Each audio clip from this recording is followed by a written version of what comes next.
Today, Dr. Joseph Breeden, COO and Chief Scientist at Deep Future Analytics, is presenting his studies on current expected credit loss, alternatives, impacts, accuracy, and complexity. Dr. Breeden brings more than 20 years of experience leading financial institutions through financial modeling, alliance to achieve real understanding of portfolio dynamics for retail leading where those problems originated. Dr. Breeden has been designing and deploying risk management systems for loan portfolios since 1996. His expertise includes scoring, forecasting, stress testing, and economic capital models. So before I turn it over to Joseph, I would like to cover a few important announcements. Join CECL to meet other intrinsically curious credit union professionals. This site serves as a secure public and private community place for credit union employees to collaboratively develop and use best practices to advance on their data analytics initiatives. The network area enables members to learn more about each other and build deeper working relationships. In addition, if you are not already a member, then please join our LinkedIn group. It is called Data Analytics for Credit Unions. So we have about 15 to 20 minutes of Q&A time at the end. During the Q&A, if you have any questions during the presentation, you can ask, or you can type them in the WebEx chat for me so that I can ask on your behalf in the end during Q&A. Recording of the webinar and PowerPoint will be available on CECL after the webinar, and send out an email as well. So without any further delay, let me turn over the presentation rights to Joe. All right, thank you, everyone, for attending. I'm going to be taking us through today a presentation on a study we did on the many one might implement CECL.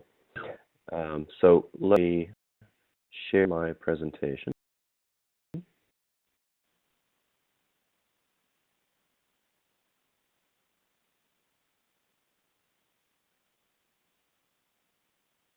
I figure out how to do it, sorry.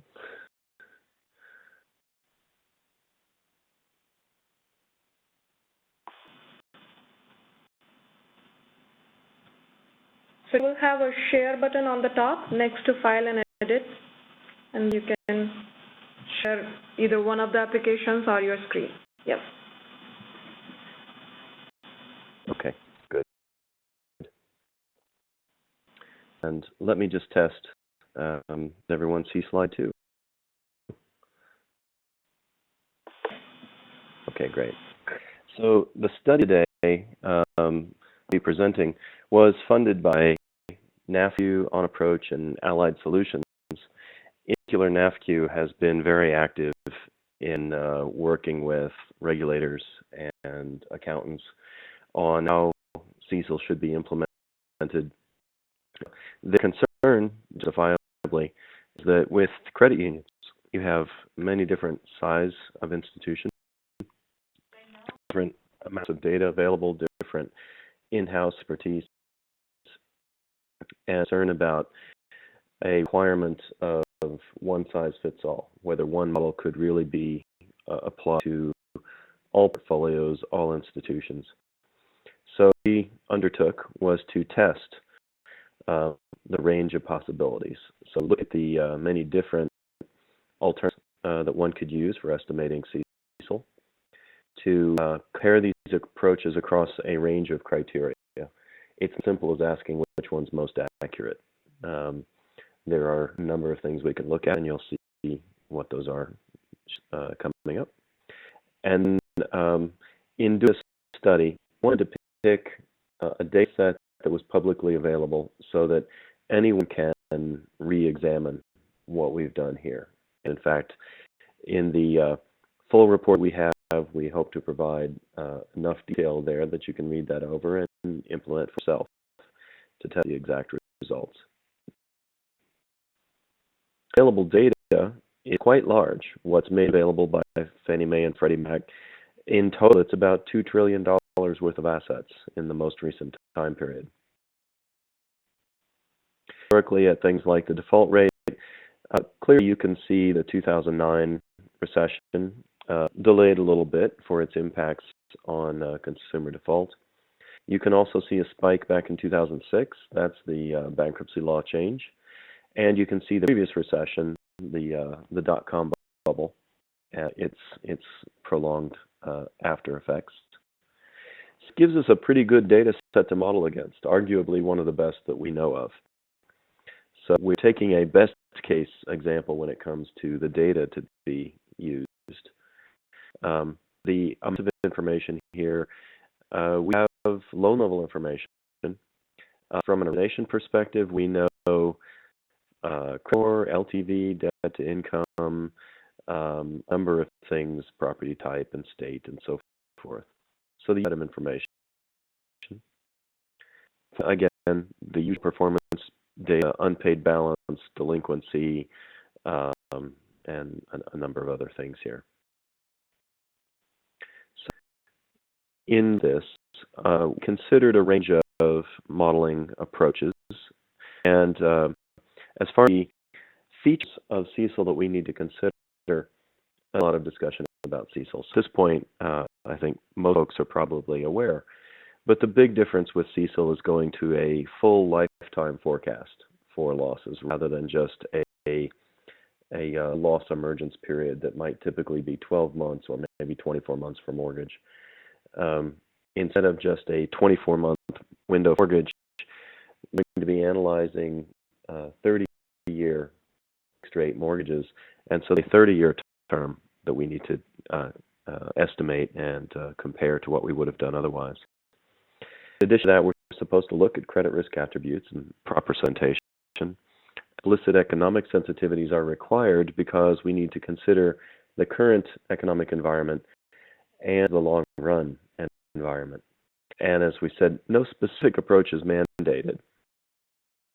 Lifetime losses, what that means is that out of any age, you can predict for the full lifetime of that loan. So I have a 14-month-old mortgage. I need out for the remaining months of that 30-year term loan. If it was 5 years, and I'm 8 months into it, how much risk do I have left? That's the question. For economic sensitivity, the guidelines use the language of foreseeable versus unforeseeable. And we do the definition of how far in the future is foreseeable. All we have at the moment is that internationally, the international version of this is called IFRS 9, and more complex than CECL. CECL is essentially equivalent to stage 2 of IFRS 9, so more that goes into the international accounting standard. But it does include this notion of foreseeable. It seems that most of the major banks are set on to either a 24 or a 36-month period for being foreseeable. The foreseeable period, you're supposed to use your model with your best baseline economic scenario. Point, I think institutions will choose to use a through-the-middle average PD, some kind of a long average model. To be careful with things like that, because long average needs to be the long-run average expectation of the current portfolio, not in past portfolios. So if you used your loss experience from the last recession, you probably won't have loans as risky as you had in that last recession. So that through-cycle answer is a model in itself, and it would require validation and all the rest. So we've chosen what we think is a more direct way of doing this, and we're not the only ones. We've used foreseeable future as what you'd use for your economic scenario. Beyond foreseeable future, use a mean reverting economic scenario so that we use through the cycle economic conditions, unemployment rates, price growth, GDP growth, those sort of things, and feed all of that information into a single model. So we don't have separate models for foreseeable and unforeseeable. We have one model, but we have a mean reverting economic scenario so that we capture this effect. An option within CECL is discounted cash flows. And there's basically the notion of time value of money, that a 10-year is not the same importance as a loss 1 month from now. So we have the option to adjust for that. And we'll talk about some of the ways that we can do that. As for models being tested, the CECL guidelines give a list of models, and I don't have the list here. We're actually looking on a short document to give the pros and cons of the list that's in the CECL guidelines. First of all, that is clearly not intended to be exhaustive. It's meant to be tentative. And within the list that they give, some are not models. They're more structures. And the way I think of it is, you need a system of equations. What are you going to model? Is it going to be PD, LGD, or is it going to be roll rates? Is it going to be something else? These are target variables one can model. In addition, you have what level of data you want to use, whether it's time series information, whether it's vintage level information, or maybe it's loan level information. So you can pick a structure, a system of equations. You can pick a data structure, and given those two, you'll have an estimator. So really, that's what a model is the combination of those decisions. With that in mind, we've made a list of what we consider representative modeling techniques for the industry. This one on here is a historic average, which is the one most closely resembling what people do today for ALLL under the old rules. And then we have a time series model, a roll rate model, a vintage model, a transition model, and a discrete time survival model, the two being loan level. And we test these both nationally. We have a national data set, so we asked, well, what would we get if we made a single model for the whole country, versus making 50 independent models for the different states. For every one of these, we did a segmentation based on credit risk. So subprime, prime, and superprime segments. So at a minimum, we always have 3 models, 3 national models, but at a state level model, we could actually have 150 different state level models by 3 different risk grades. For the historic average model, what we've is, it's not just a charge-off rate. Because to life of loan, you're always going to need a competing risks framework. You need to know the risk of charge-off and the risk of prepayment, because we have to simulate the prepayment if we want to figure out the effective life of a loan. A 30 mortgage won't last 30 years. In fact, it's closer to 6. Even for a very simple historic average model, we can use this structure and say, what has the average been for default rate, and what is the average been for paydown rate? And combination allows us to simulate the accounts out through even of term or reaching zero balance. For average, we used what here is most common. What we examiners ask for most often in a look-back period is 12 months. So we said, let that as a reference model. What if you were to use a 12-month historic average of these rates in order to do CECL? For time series model, what we've done is to take those 2 rates, the paydown rate and the default rate, and to correlate those to economic indicators. So you saw the default rate a few slides back. That one that had the clear recession in 2009 and some other weaker things previous to that. That to economic information. In fact, the variables we chose were the ones that are readily available from the Fed. You can get history from the Federal Reserve Economic Base called FRED. You can get scenarios for these from the DFAST scenarios. So it's a standard set for consumer-related products. Disposable income, unemployment, house prices, interest rates. GDP and the Dow Jones are not our favorite, especially the Dow Jones, but per super prime it can have an effect. What we do with those variables, you can't use them just raw. You wouldn't use house prices directly. What you would do is look at change in house prices. And in addition, you want to use percentage change in house prices because that's not symmetric. If house prices rise by 10% and then fall by 10%, you're not where you started from. It would mean nonlinearity. You couldn't use a linear model that was developed both increasing and decreasing situations. A symmetric transformation would be log ratio of the value today to the value sometime in the past, and the log of that has better properties for modeling. Transformation like that, you have choices. Let's say to look at house prices, people talk about a 12-month change. So a month window for the change in house prices. But is that optimal? Do you come on to a 12-month change, or is it 18 months or 24 months or something else? So that window is something that can be optimized. If it was 12 months, maybe it's not the most recent 12 months. Maybe the lag that the 6 months ago is what matters most. And so we're modeling default rate. It's natural for there to be a lag because to unemployment may take time to filter through until you actually hit default. So lag and window are two parameters that we need to optimize with these transformations, whether a moving average or a change of some sort.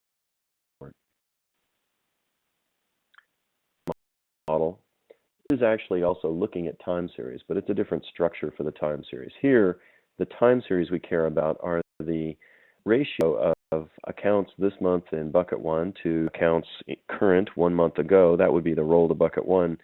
Each of these rolls down to default or transition probability to pay down date. So those series, and we're showing them on this page. You can see subprime, prime, and superprime. And as you scan up through these, you're going to higher delinquency buckets. The roll from 4 months delinquent to 5 months delinquent is a lot higher than it is from being current to 1 month delinquent. Take each of these time series and collate them to economic effects. Go from subprime to prime to superprime. The structure changes somewhat, so we would not be surprised to get a little bit different economic correlations there. Vintage models are the aggregate type of model. The previous two models were not modeling individual accounts. We were modeling aggregate time series information. Well, vintage models break those time series into discrete cohorts. A cohort in this case being a group of accounts originated in a certain calendar month. The graph is showing calendar years, but we actually modeled calendar months. And so each vintage, you track its performance as an aggregate time series, what this graph shows. And you can visually compare, and looking at a graph like this, you can immediately see that the 2010, 2011, 2012 vintages are much lower risk than the other vintages, but following the same life cycle, just with different economic conditions and different credit quality. Well, that's the analysis that's done with a vintage model. These three graphs are the actual output of analyzing the vintages on the previous page. Again, segmented by subprime, prime, and superprime. So what you see in the left is the life cycle, the default, so basically the monthly default probability versus the age of the loan. Default changes based on seasoning of the loan. You can see is that the subprime accounts rise more rapidly to the peak level. Especially superprime have a much more gradual rise to their loss level. Nominal curves that we get for an average vintage in an average economy, but we need to quantify what kind of variation we get vintage by vintage and in different periods. So the graph to the right, each point graph is measuring the unique credit risk of one vintage. And basically, the scale here is log odds. It's giving you the adjustment of how this life cycle should shift up or down based on the riskiness of one vintage. The 2003 vintage comes in at lower than average risk. You can see that on the graph. And it would mean that the life cycle shifts down, and it shifts down dramatically. That 2003 was a particularly good vintage, roughly half the over credit risk of average. When you look at 2005, 2006, 2007, there's rapidly deteriorating credit quality there. We have a separate paper that we co-authored with Jose Alcerda, who works at the Philadelphia Reserve, and we looked at the causes of this deterioration. It's pretty fascinating to say that only half of the deterioration that you see on this graph is explainable from underwriting criteria that are known to this study, things like FICO and LTV and so forth. The other half appears to be consumer adverse selection, basically that when economic conditions are poor, you only get risky consumers wanting loans.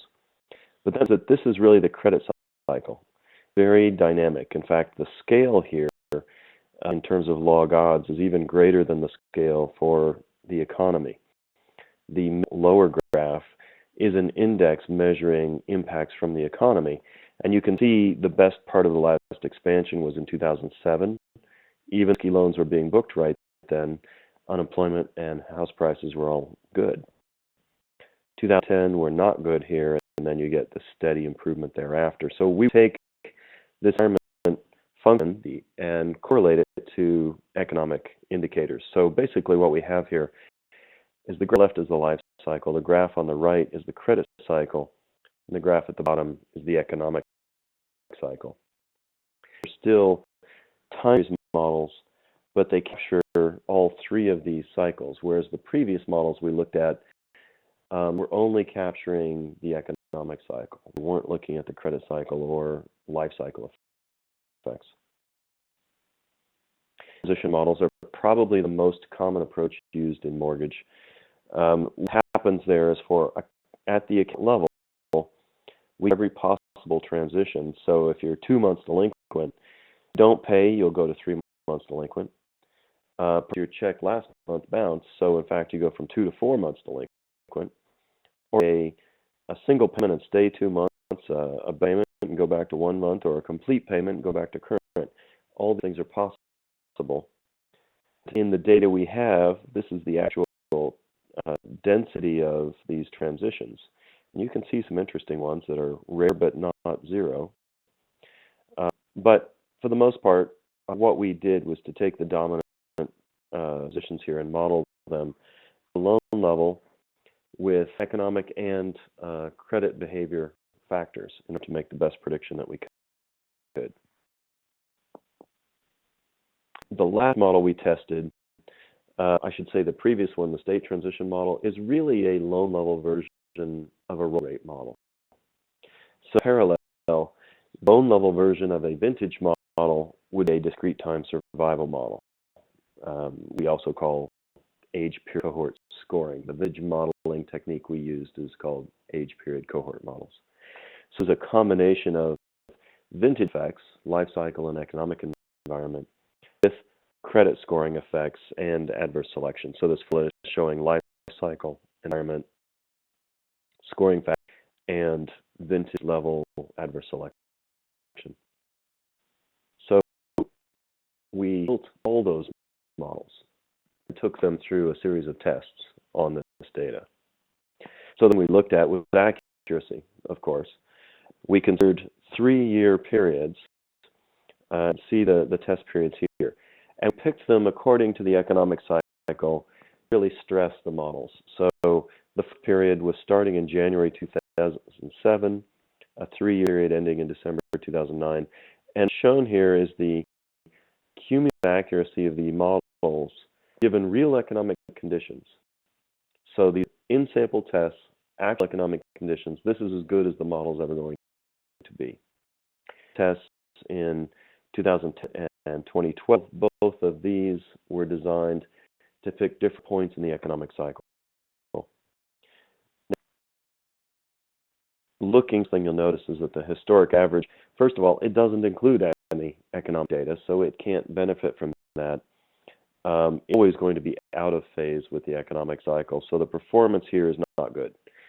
The average 3-year error is on the order of 60%. Keep in mind that these are third-year mortgages. A 3-year test, because that's as much data as I can realistically test. But so if you're using this to predict 30 years, it's not get better than in a 3-year test. So really, by any measure, the historic average is not usable. You will not be able to use a look-back period kind of model for CECL estimation the way you do today. The sets of models on here, the time series and the roll rate models, these accuracy in the 10 to 20% range over a 3-year horizon. So if I were to annualize that, I can't just divide by 12. But on a 12-month horizon, this is going to be in the ballpark of what we expect. They're not great. They're not terrible. It's a question. It's kind of depends on the situation, as I have to say. The reason they're not great, as I mentioned before, is that they don't consider the credit cycle. And we know there's actually quite a strong credit cycle, that the risk of loans being originated through time is far from constant, especially in mortgage. So there's quite a strong credit cycle in auto loans, less in credit cards. So including the credit cycle makes these much weaker models, to be sure. The aggregate model on the list is the vintage model. And here you can see the accuracy is really quite good. But yeah, that this is still in sample, and the vintage model learns a lot in sample about credit quality. If it was a true out-of-sample test, we expect the accuracy to be about the same as the next two models on here, with rate transition and discrete time survival models, the loan level models, either loan level roll rate or the loan level vintage equivalents. Of 3-6% errors on average through the economic cycle. What tells me is that the loan level models are more accurate than the vintage model. The real level model is not accuracy, and I've seen this before, but this result came out nicely in this study. It's the first time we could really show this. So, the building a loan level model is explanatory power. If we vintage model and it gives us a great forecast that says losses are going to go up by a factor of 2, as it might when you're looking towards a recession, of course to know why. With accounts, you'll want explanatory power. Of course, you use some segmentation with vintage models, but it's not the same as being able to say at a loan level, here are high-risk accounts. So that's what you get with a loan model. Noticed is that I say geography. There's every model on here is listed twice. That biography are all the state level models, where I build 50 different models in the 3 different risk bands, tenant models. If I add them up to get to a nationwide answer, it's not accurate. There's no difference in accuracy. If you were a nationwide portfolio, that loan level modeling isn't make any difference. It would be like saying if you're a statewide portfolio, county level modeling probably make any difference. Advantage is again management insight, explanatory power. When if I say that my losses are going to go up, first thing you'll want to know is where, which county it is. If you want to know that, then you'll have to have a model that includes that. So that's the benefit. Given that, that was a specific test, but it wasn't everything. The first thing would be with these 50 different models, so we can use them like probes. States are big, some states are small. How much data do you need to build a good model? Now, I apologize for the scales on these axes, both being log scales. So number of defaults being modeled on this axis, powers of 10. So you've got 100 here, you've got 1,000 in the data set. When you how much data do I need to build a model? Those are not the issue. Bad accounts is what you want to know. How many bad accounts do I have for building my model? And what you is that as you have fewer and fewer accounts, the accuracy gets worse and worse. Again, this is a log scale, so 10 to the 0 up here means 100% error. The random model. And the red curve is roll rate model. You can see that it's my poorest performer on that horizon. And in fact, when I get down to only 100 defaults to the model or less, it's essentially random. It's giving me any predictability. The models get more robust. The best ones on here being the vintage and the discrete time survival model. The most anomalous one is this black curve is for the series model. The simplest model we had has almost no sensitivity to amount of data because all that data is being distilled down to a simple time series. Each many defaults that I have. That turns out to be very robust to small data sets. And if you have a portfolio, got a small business portfolio, you have very few defaults. Going to build a fancy model, you'll want something simple like this time series model. The thing we looked at was accuracy by forecast horizon. Now, we predict for 30 years. These tests, we did a 3-year test, so we can ask month by month, where did the error come from? And not always, conventional wisdom is that roll rate models are your best models in the first few months. In fact, 6 months, but based on what we're seeing here, they're not great by the time you get to 6 months. Let's say the first 3 to 4 months, the rolls are the most accurate. Because in the 3 months, defaults are coming from delinquent accounts, and roll rate models key on delinquency. They're almost entirely on delinquency. And the same is really true for the state transition model, state delinquency model. So first 3 months, it's highly accurate, a bit more accurate than the roll rate model. But beyond that, it's weaker because it was tuned for delinquency. And basically what this chart is saying is that on 6 months, delinquency doesn't matter much.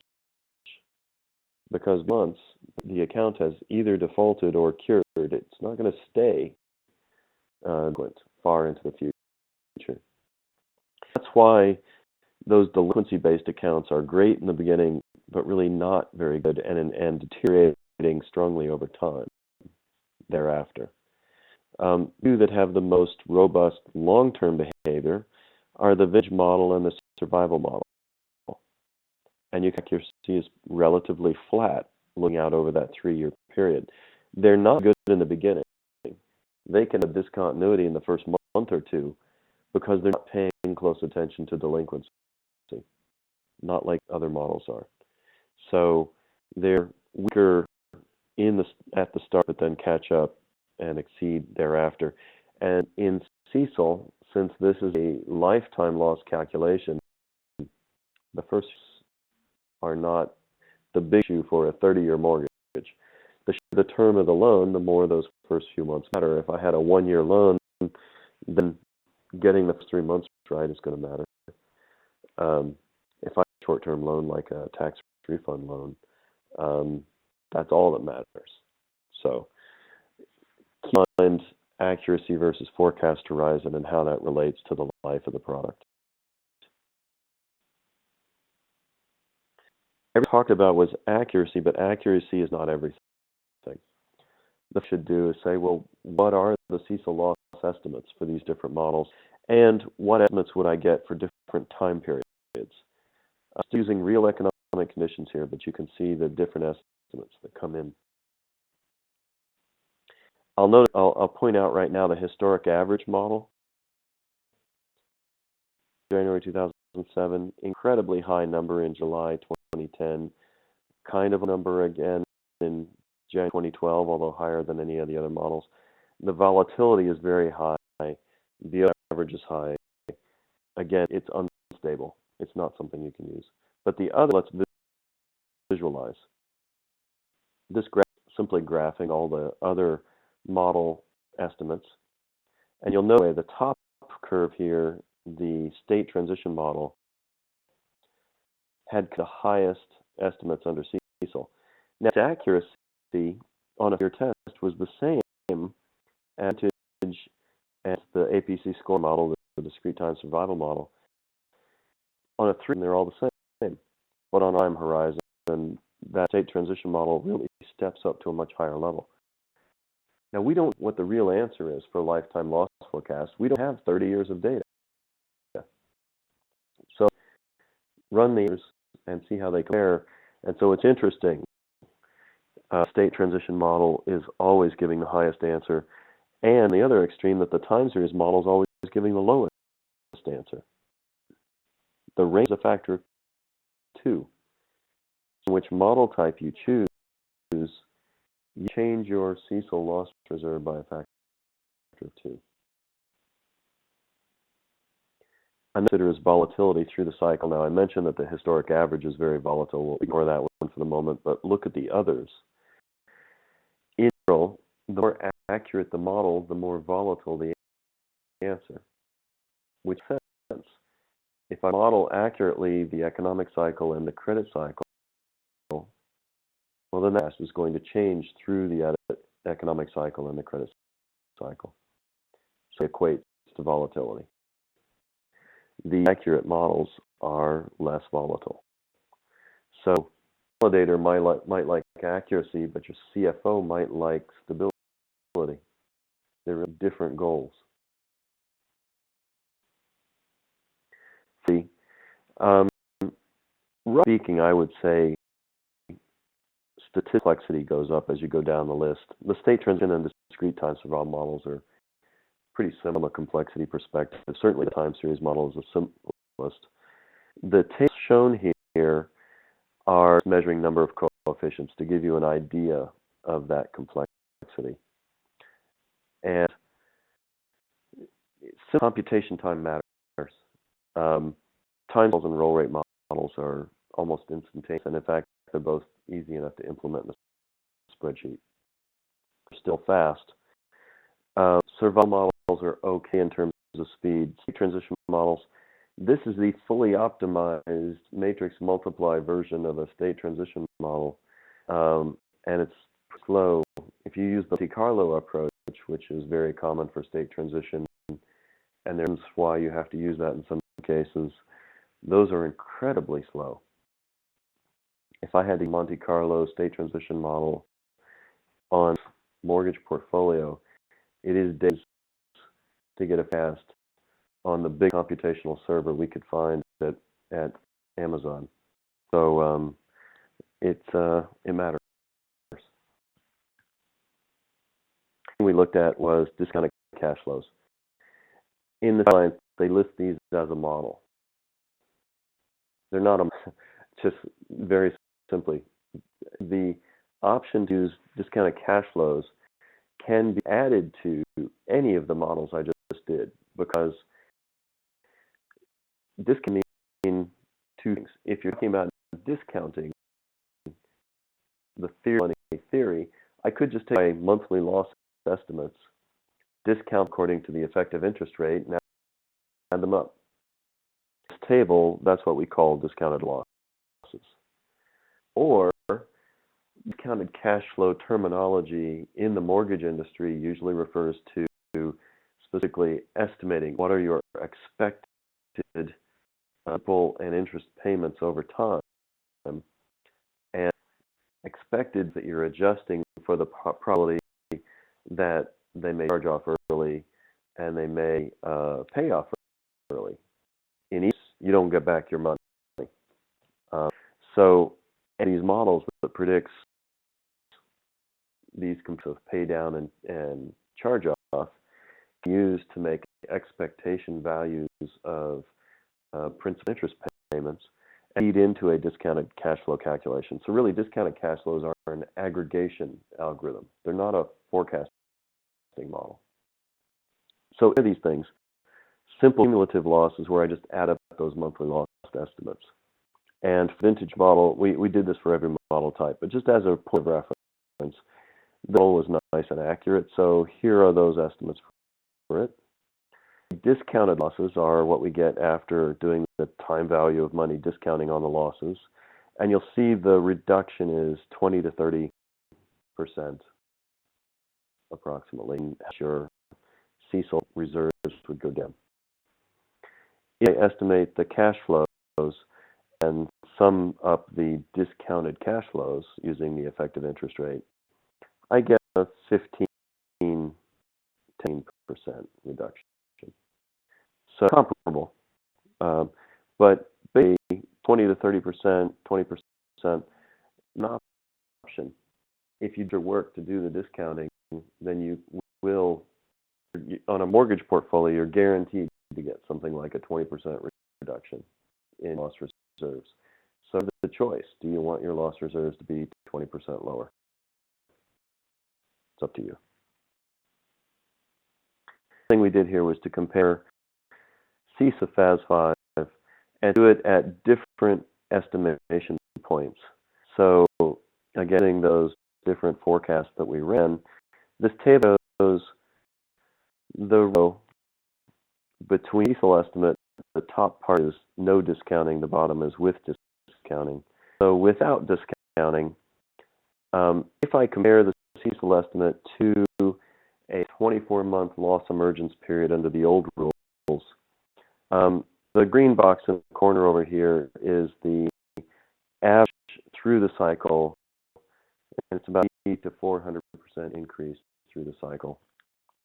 Now, the reason as big as it is because if you're sitting in 2007, rules you're going to be saying life is good because you're looking backwards. So reserves are very low. Under the rules, you're forward.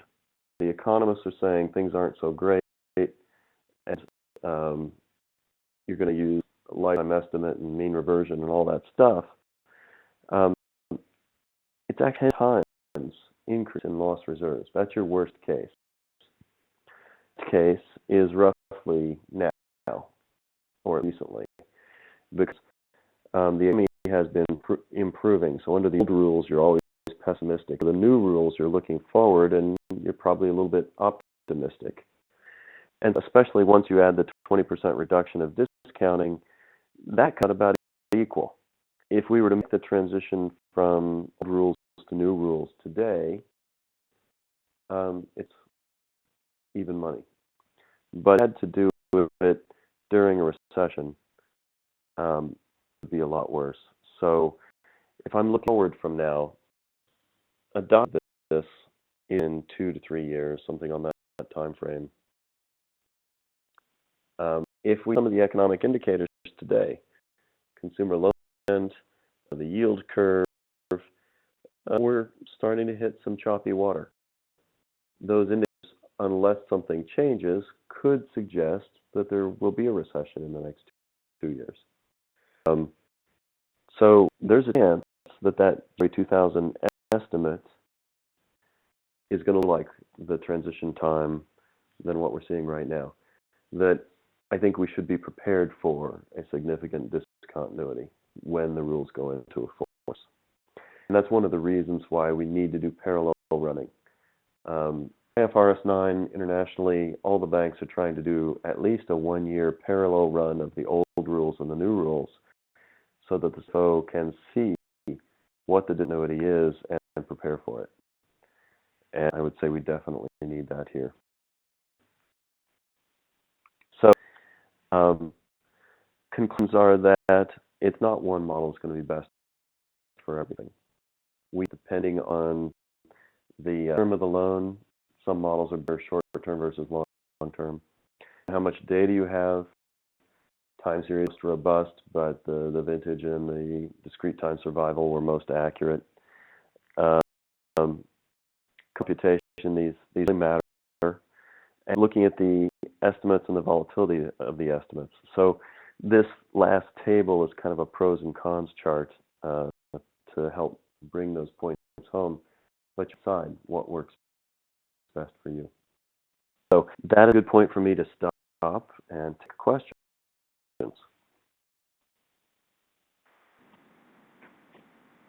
Thank you. Great presentation on the CECL models. Among many things we also learned in the presentation today is how the CECL model will bring with it significantly greater data requirements and methodologies to accurately account for expected losses and new parameters. So with that, I will open the webinar for Q&A session. Please unmute your line to ask questions.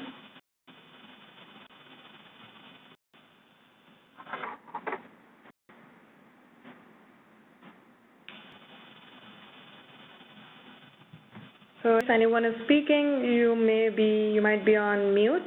So you want to unmute yourself. And until then, I have a question for you, Dr. Joe. So CECL leaves many financial institutions speculating how life of loan losses can be defensively predicted using historical and qualitative factors. But how can this be uniformly done across credit unions that have different strategy for historical data capturing? Uniformity is going to be very difficult.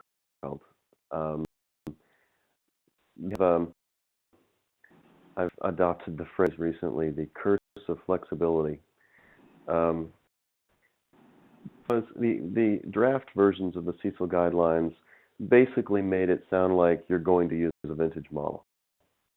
And back on that, and in fact, NAFCU said you can't require every institution to have the same model. They have the same data, they don't have the same expertise. Fair point. So the response from the CECL final rules was to say, okay, you have flexibility. You can range of models. That means that because you get very different answers, you've got different data sets and different models chosen, different answers coming out, you won't have uniformity. So that puts a burden on the involved, really, to justify the choices they've made. So instead of looking just at your answer, if the answer can change by a factor or two, the auditor can't look at the answer to decide if you've done it right. They're going to have to look at how you did it and whether you can defend your choice. So if you chose a time series model, how do you prove that was the right choice? If you chose a roll rate model, how do you prove that's the right choice? So the validation, the really is on validation more than it is on creation of the model, trying to justify what you've done. I think that's where the lack of uniformity is such a problem. So, and yes, that all comes from the fact that you've got different data sets that are, and a lot of organizations, I'll elaborate, I know a lot of organizations that have no history to speak of, but they really haven't systematically archived this. They may have backup tapes, but they're expensive to get to. So to start creating history now, and by then the rules go in force, they may have 3 years of history, even not enough data to make economic correlations. And in the credit union space, I think that's where you really need to think about shared data pools, basically pooling data resources with other institutions in order to build better models overall. Until such time that you think you have enough data to have a completely independent model. I'll stop there. Yeah, thanks. Questions?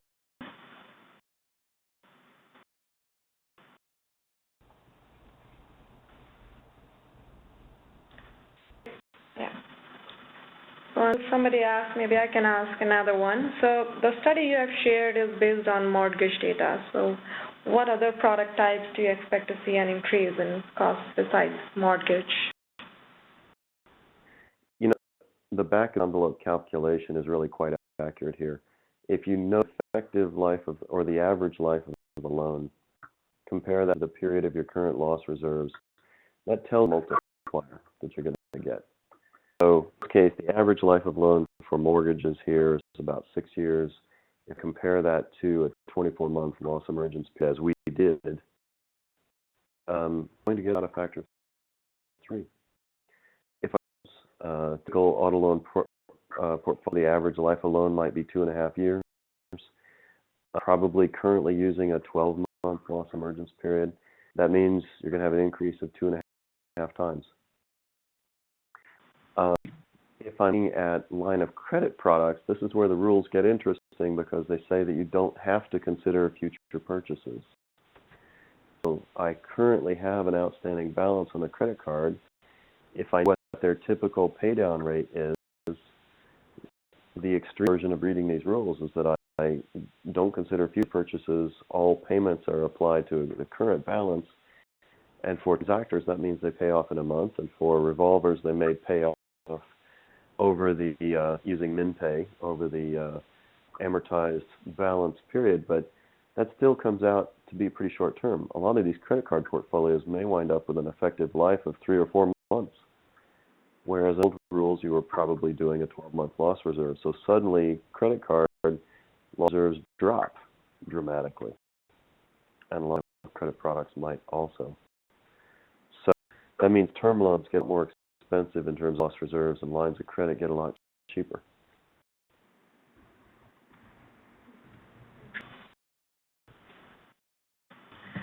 So on hearing from you, it seems like this calls for additional data to be captured by credit unions. And based on your experience, where do the credit unions stand today? What do you think?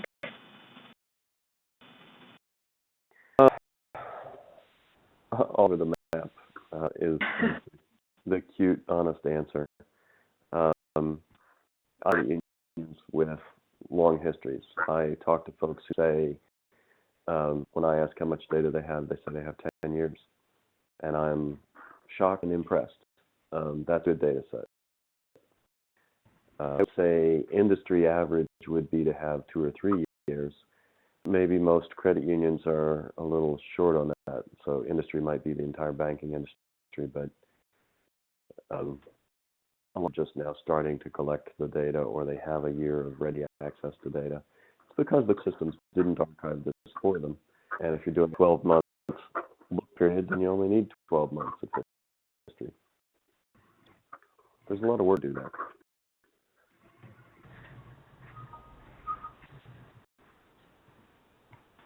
Right, so I'll give another minute for any questions in the forum. Well, if people have questions later and they want to reach out, we're happy to answer those. And also, I mentioned a study. We have a 40-page document that goes through more details than I can give in an hour. We're happy to share that document. So please reach out to us, and we'll forward that along. Actually, that's I'm glad you brought that up, because we can also continue this discussion on the LinkedIn group and the CECL, where we'll be posting your recording and the slides, and that will be a good place to actually connect with you, Joe, for everybody. With that, maybe I'll close the webinar here. Thank you, everyone, and especially thanks to Joe. I saw a lot of interest in this webinar particularly, so that's good. And we'll continue our discussion on CECL from here. All right, then. Thanks, everyone. Thank you for attending.